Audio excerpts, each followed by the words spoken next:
We've got the perfect replacement for Aidan Hutchinson and plenty more to dive into today on the Locked On NFL Scouting Podcast.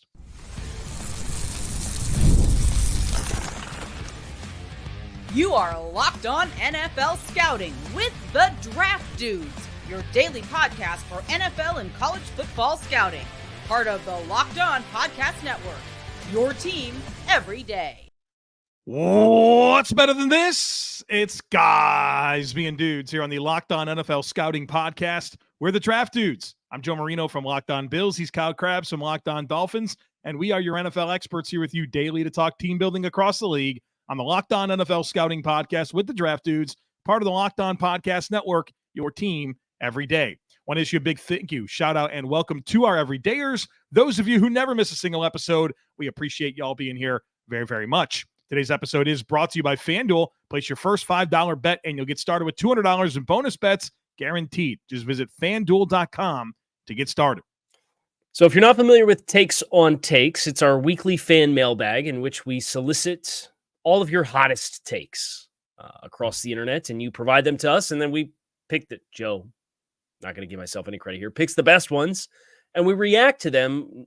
I react knee-jerk. I don't know what they are. I've seen a few that came through on the mentions, but I don't know which one's picked. He gave me a few as far as like kind of teasing the show with some kind of take about man coverage, NFL mediocrity, replacing Aidan Hutchinson, which is where we're going to start. And then, Joe, I do have a take of my own for holstered that I want to get into a little bit later as well. Oh, all right. Well, we will get to that. But, of course, starting with this one from Adam, who says the Lions trading for ZaDarius Smith will be better long-term than trading for Max Crosby or Hassan Reddick. The draft capital will be less and future funds could still be used to build for the future. So let me check in on ZaDarius Smith's contract status. The Browns should sell every opportunity that they get. Yeah. I think that's no doubt. As the team that came into the NFL with the highest cash spend for, I think, the third consecutive year, reducing your cash spend to not put yourself in the boat that the New Orleans Saints are in right now. Yeah. Which is what my take is tied to. A little spoiler alert. So ZaDarius has 1 year left on his contract after this year with an option bonus of cash for $7 million. He's got a roster bonus of $2 million and then a $1.5 million base. So like you could get him $800,000 or $700,000 this year. And then next year, you would owe him $11 million in cash if you wanted to keep him on the roster for 2025. I think this is the perfect player for the Detroit Lions to target. I think there's a lot of names that are floated around, Hassan Reddick being one of them, and I think that makes a lot of sense. However, of course, that comes with a cost to the Jets because now they owe Philly a second-round pick for Hassan Reddick. Do that, right? Yeah, it's probably not going to happen. I mean, they're not going to send him to the NFC. And so you think about some of these other like Galaxy brain guys, Max Crosby, you'd have to give up a lot for that. And then this roster's starting to become more expensive for Detroit as they've hit on draft picks and they owe them lots of money. And so I think Adam's exactly right that this is the right player that can help fill the void, not cost you that much in terms of what it would take to get him, maintain your assets moving forward, and still get your answer to help. I love that's my favorite candidate that's realistic to me for Detroit to go after. I think stylistically, this is a good style of player to add to. Do you have a round compensation in mind? Don't say it out loud. Okay. Do you have one? Yeah.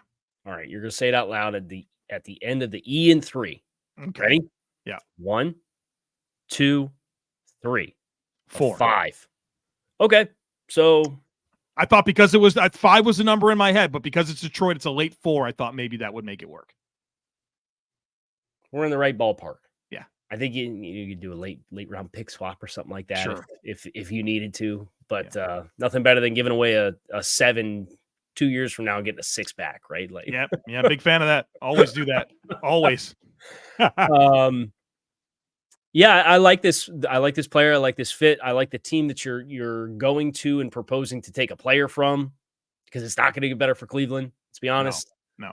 And Cleveland should have motivation. Again, looking at that team that played football last night, You don't want to be that team. No. You don't want to be that team.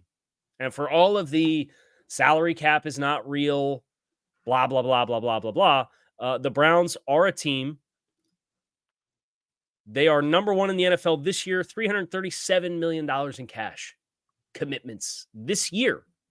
You go back to 2023, they were number one in the NFL in cash spend, $293.5 million in cash spent. 2022, they were the number 3 team in the NFL in cash spent, $278 million. So that puts it into quite a bit of perspective to know the Browns for the past 3 years have been, even back to 2021, they were 3rd in the NFL in cash spent. So the last 4 years, they've been top 3 twice and top 1 twice. They are spending at a very aggressive clip. They've been doing all the contract prorations and all that. Break away from some of these assets before you get too far down this path. Next one comes from Jacob, who says the difference in talk around Justin Herbert and Trevor Lawrence is strange. Trevor Lawrence has been criticized and Herbert hasn't, even though not long ago he was looked at as a potential top 3 quarterback. The stats since 2022 are close. Completion rates, passing yards, touchdowns, interception ratios, etc. My guy wants for Justin Herbert to be treated like Trevor Lawrence. That's what he wants. We kind of had some of the Justin Herbert conversation in this summer when we were ranking quarterbacks. Yeah. And I think there's some fair critiques about what Justin was when he first came in versus what he has been. I made Jaguars fans angry speculating about Trevor Lawrence and where he's at. Do I think there is some separation between those two guys still? Yeah. I think you could argue Trevor has better guys to throw the ball to, and probably 100%. did last year too from an injury perspective. Right. I think a lot of people have maybe gave Herbert the benefit of the doubt because, well, first of all, Trevor Lawrence was like a very highly celebrated prospect, right? Very different. Where Herbert, dude, I remember mocking teams Herbert like right up into the draft. They were mad. No, they hated me for that. You didn't want him. Hated me. Yeah. And so Trevor Lawrence was, football Jesus at one point.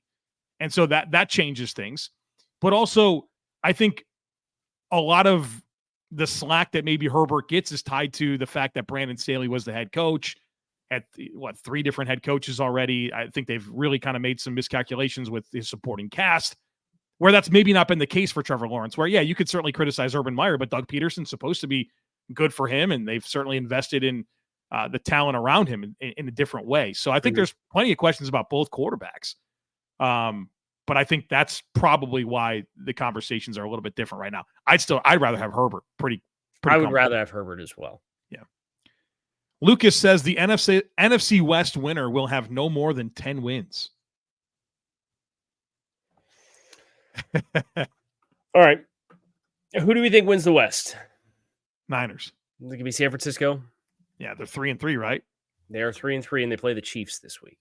So let's assume they lose that game. I know Joe Marino picked them. Yeah. How cool is it that somebody's been keeping track of all of our picks? Yeah, I saw. It's incredible. Yes. So, and you kind of learn what teams were not very good at picking as well. Most of it looked pretty good though. Like there were only a few teams that's like, we're a couple wins off here. We should, we should have given this team a little bit more respect a little sooner. But let's assume that they lose. The 49ers do at or in this week's game against Kansas City. That would put them at 3-4.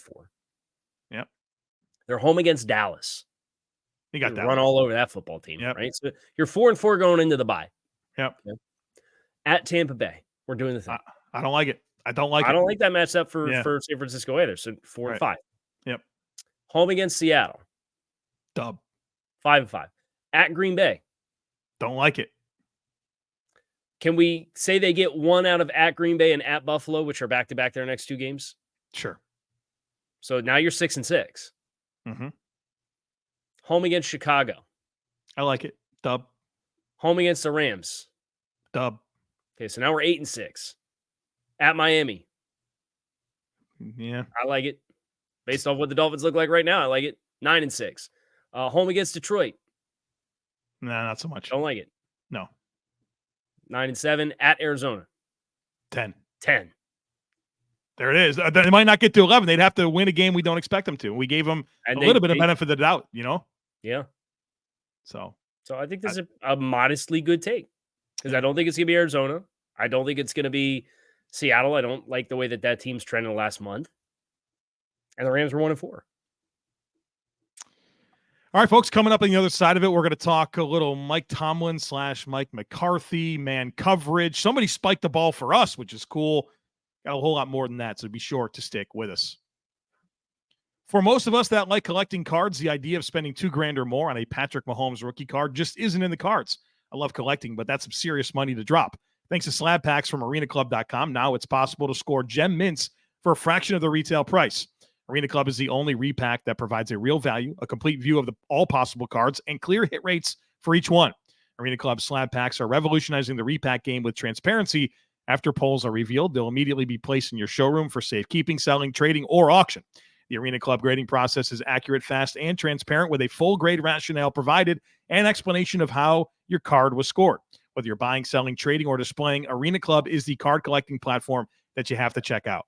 Right now, you can get 10% off your first slab pack or card purchase by going to arenaclub.com/LockedOnNFL and use code LockedOnNFL. That's arenaclub.com/LockedOnNFL, code LockedOnNFL for 10% off your first purchase. Check it out, arenaclub.com. Prize Picks is America's #1 daily fantasy sports app with over 5 million active members. Prize Picks is the easiest and most exciting way to play daily fantasy sports. Unlike on other apps, on Prize Picks, it's just you against the numbers. All you do is pick more or less on 2 to 6 player stat projections, and you watch the winnings roll in. Prize Picks is the only real money daily fantasy sports platform with an injury insurance policy, so that way your lineups stay in play even if one of your guys gets hurt. Check it out now. Download the Prize Picks app today and use code LockedOnNFL and get $50 instantly. When you play $5, that's code LockedOnNFL. On Prize Picks, you get $50 instantly when you play $5. You don't even need to win to receive the bonus. It's guaranteed. Prize Picks, run your game.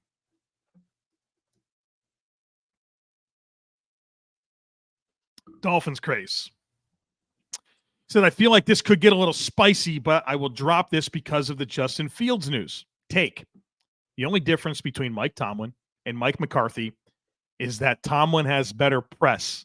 Tomlin is 177, 102, and 2, and McCarthy is 170, 105, and 2. Now, I know we're not boiling down two individuals with unique strengths and weaknesses to just their wins and loss record, are we?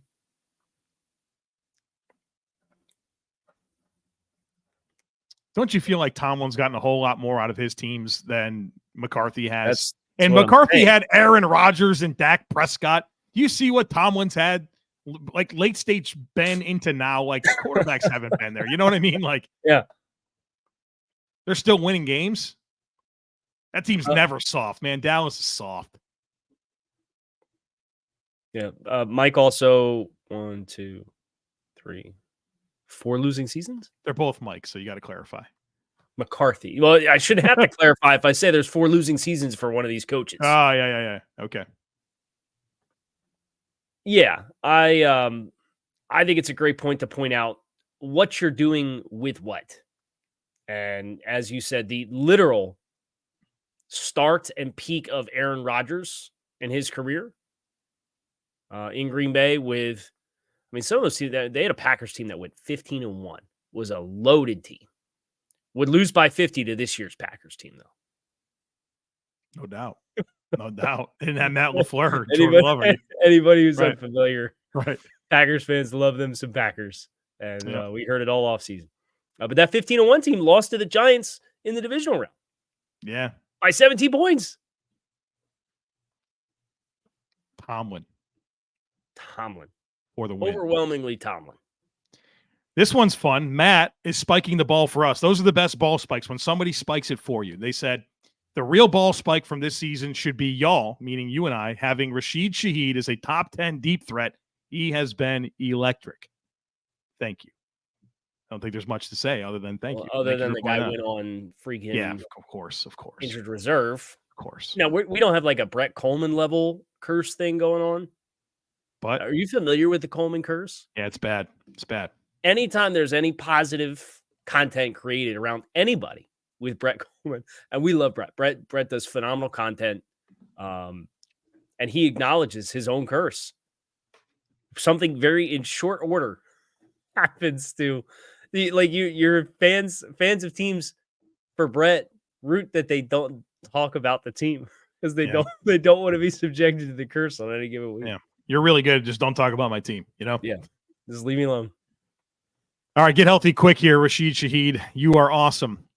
Jared says Panthers offensive tackle Ikem Ekwonu has been performing as one of the better left tackles through 6 weeks. He's been stacking one good performance after the other, and giving him the 5th-year option should be a no-brainer this offseason. I think you're the Queen City guy here. Yeah, I think he's playing well. I think he's playing well. I do. And he's a player that I'd want to continue working with. I think it's been hard for him to be in the environment that he's been with a lot of turnover with the coaching staff that makes it difficult to become stable. And I would want to continue with him as, one of the good things you have on your roster. One of the things that's working, one of the young players that you have an investment in. So yes, I'm with you, Jared. Under control though. I mean, tell that to Laramie Tunsil too, Joe, I get it. He's been penalized 13 times plus another 3 that were not accepted as a rookie. 12 times and another 2 that were not accepted in his second year. He's been penalized 7 times already. This season. This stuff he's got to clean up, but I still buy in on the talent. Yeah, I do too. He was a top 10 guy for not just the actual draft, but like both you and I individually. Like the talent is obvious that exists with Ikem Ekwonu. And I think you make a great point about the instability that he's had to deal with around him as revolving door of guards. And that's part of the reason why Carolina, I think one of the buttons that they did push that has worked well is their investments on the offensive line.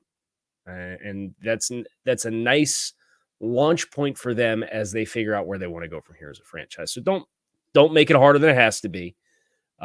Because even the 5th-year option for an offensive tackle for a guy like Icky, who's, let's be honest, he's not going to make any Pro Bowls in the time. Like he's not going to make the Pro Bowl this year. So you're going to be a tier 2 5th-year option price. It's still going to be a discount.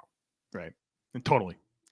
Next one's interesting here from Charlie. Charlie says, after all the cover 2 should be outlawed nonsense, defenses are leaning into man looks, especially against top quarterbacks. The take is that too high will give way to more aggressive schemes that prioritize quick pressure over coverage. Middle of the field close with apex players to cover, spy, fit the run.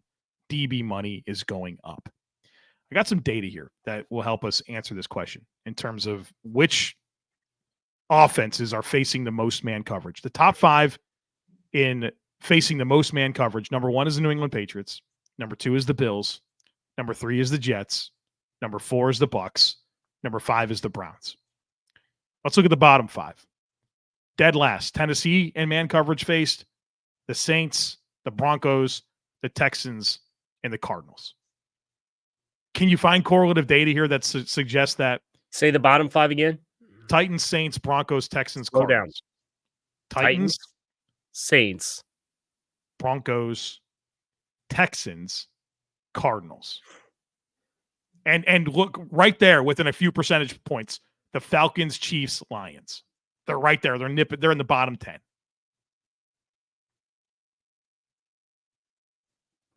Do you have anything? I wish that this was more correlative. I conceptually, this is my thought on this. Okay. I think it has a lot more to do with wide receiver talent than it does the quarterback. Do you? Yeah, I think you think about those top couple of teams. New England, they get a lot of man coverage because they don't respect your what are you concerned ability to beat them. Yep. Bills, same thing. That's why they traded for Amari Cooper. Amari Cooper, who ironically the Browns were on the list, but I think that has more to do with Deshaun. Yeah, it's so circumstantial. It's a respect level for the passing offense as a whole, I think. I'd agree. I think that's right. But then you have like the Bucks up there. But I think you're exactly right. Respect for the passing offense is the common denominator. Carolina's nipping on the heels here, but Washington's up there as well. But I think probably teams are learning about Jaden Daniels. I like what he's trying to say here. I'm not sure we're ready to definitively answer this, but I like the idea. And on the other side of that coin, with Tennessee being the team that gets the most zone, that's because Will Levis doesn't nobody's looking at, right? So it's like we know we can stem and change pictures and drop guys out, and he's just going to throw the ball where the pre-snap look is, and the confirmation of it's not being done in the high level. 3 teams that face the most zone. 3 teams above 75% in facing zone. Titans, Saints, Broncos. You know? Spencer Rattler the past couple of weeks. When did you pull this data? Last night or this morning? So this would be the game last night. This does not include last night. No. Okay. Probably going up. And the Broncos with Bo Nix. Yeah. But then it's Houston right there at number 4. They're at 74%. I think that's a wide receiver respect, that's a respect thing. Right. Arizona, Detroit right there as well.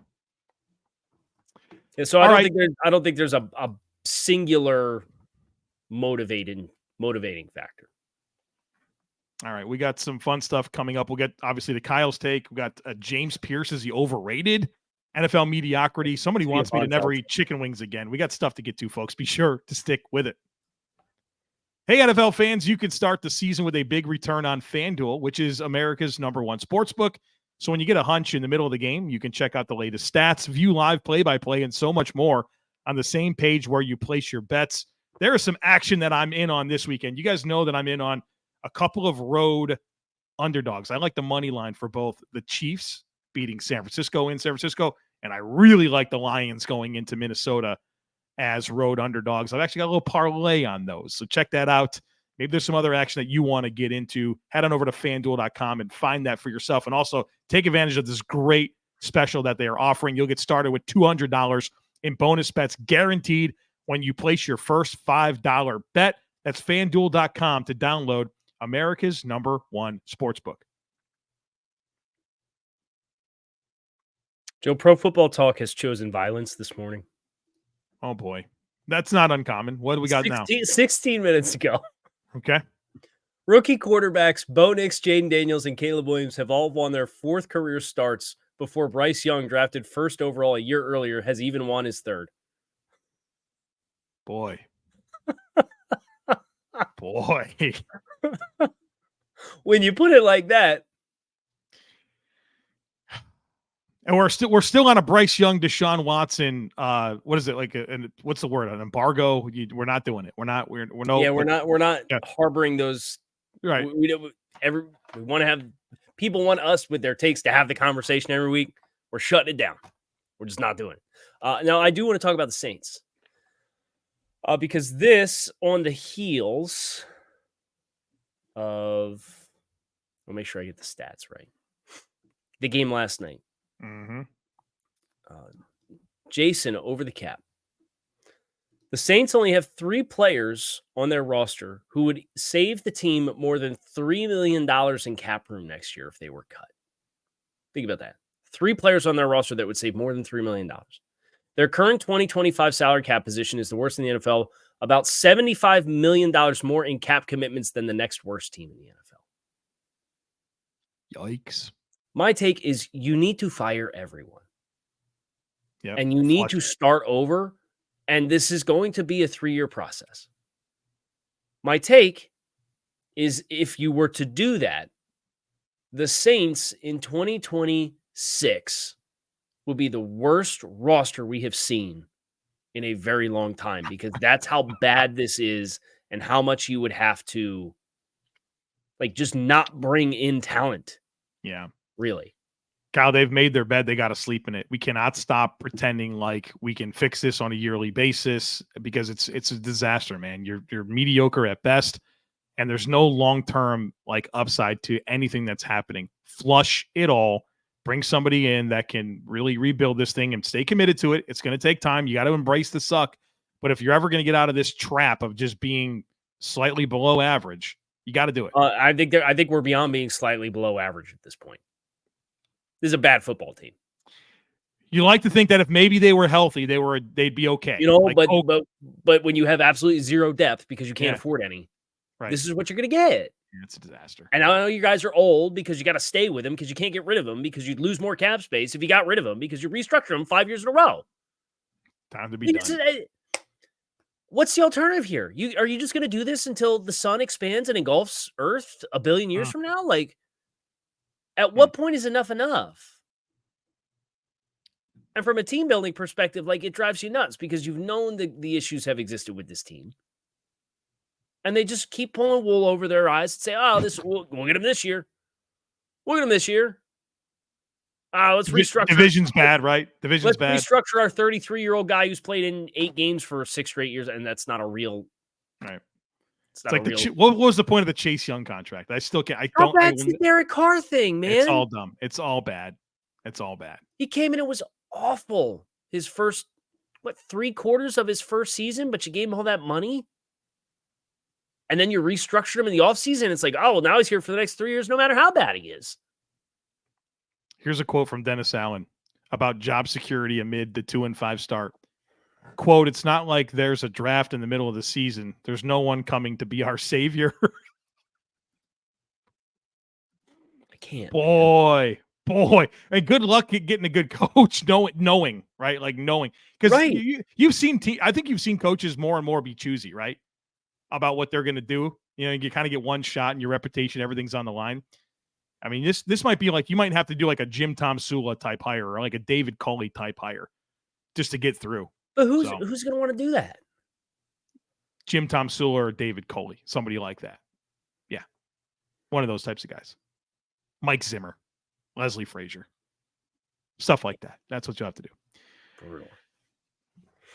All right. Vontel. This is going to be for you. I haven't watched all these players. While James Pearce Jr., the Tennessee edge rusher, was getting top edge hype this offseason, he isn't even a top 4 edge in his own conference. And Vontel lists Nic Scourton, LT Overton, Jalen Walker, and Prince. You are all better. You want to say this guy's name? I'm not. I'm still working on the pronunciation of his last name, but he was at Florida, transferred to Ole Miss. So he's at Ole Miss now. All those guys are better than James Pearce? I'll tell you this. Here's my take. I'd rather have Pearce than Scourton. I don't know if I agree with that. I think he's more dynamic. He is more dynamic. It's that whole collapsing angles and I don't know. If you're going to draft Nic Scourton, you draft him and pray to God he's going to be the next coming of Cam Jordan, right? Like that's your hope. Picking that guy in the top 10, or he could be Shaq Lawson. I think those are the range of outcomes. So the James Pearce outcome that works well is Brian Burns, right? Like that's you hope he's that guy. I have not watched enough of Overton to have a firm opinion. I know Trevor Sigma likes him a lot. Who is the other name? Jalen Walker. I don't know anything about it. He's an off-ball linebacker from Georgia, I thought, but okay, so he's not really an edge. But he does rush the passer, and they do put him on the edge at times. Okay, I think he's an interesting player. Do I think he's a better pass rusher than Pearce? No. Do I think he has more pathways to getting on the field? If there's concerns early in both of their respective careers, yes, because he could play off ball. I predictably think Pearce would go in front of him. I don't know, like didn't he also have somebody else's name on here? These are the names. I thought I had seen something about who was it? I don't know. I can't remember. But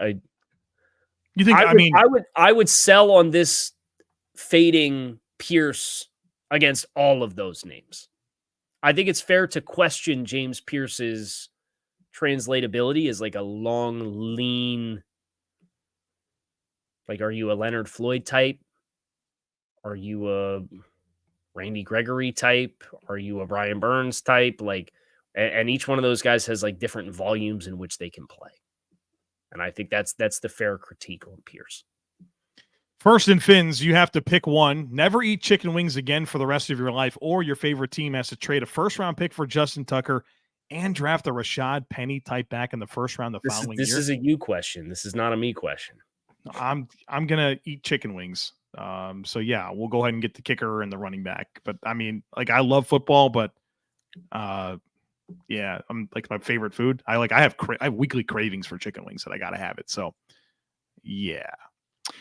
Braden says Tom Brady's viral take on mediocrity league-wide is right. The bar is lower in the NFL than other top activity leagues worldwide. Poor reffing, scheming, and coaching mistakes happen, but certain mistakes should be phased out when talking about the premier football league in the world.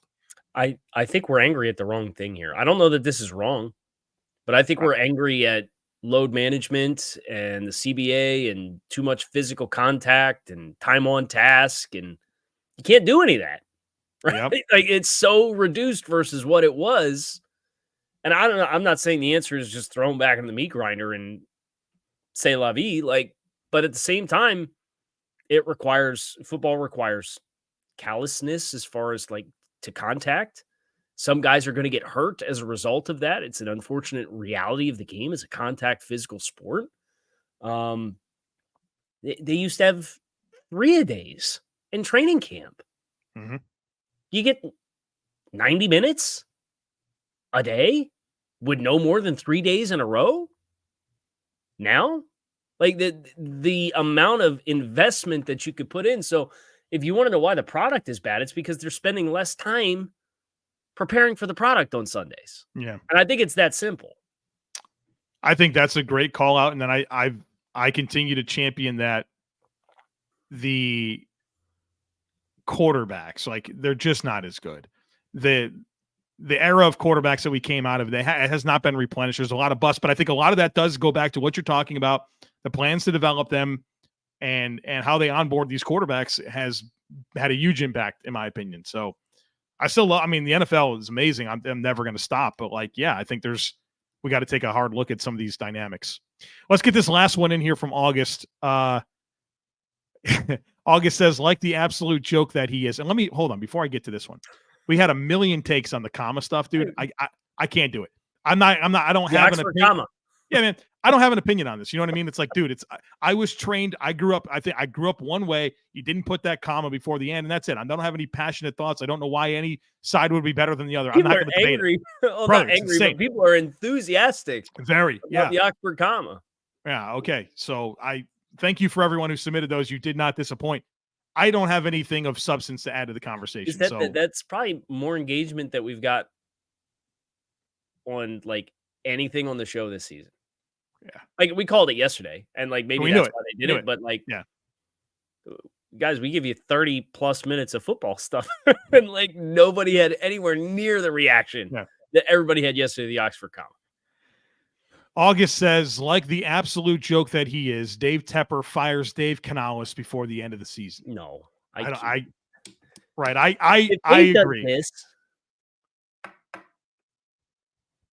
I agree. I think it's too much. I think the concern is he was brought in to fix Bryce. And then they're like, well, why don't we bench Bryce and do that instead? Right. I get it. I think Dave Canales made the right move. He's like, oh crap, I'm here to do this. I can't fix this. I gotta do something else. I gotta find another way. I think he survives. Do you think they sell? Do you think they sell at the trade deadline? I hope so. Thielen. I hope so. Trade Thielen to the Chiefs. Clowney. He was on a 1-year deal.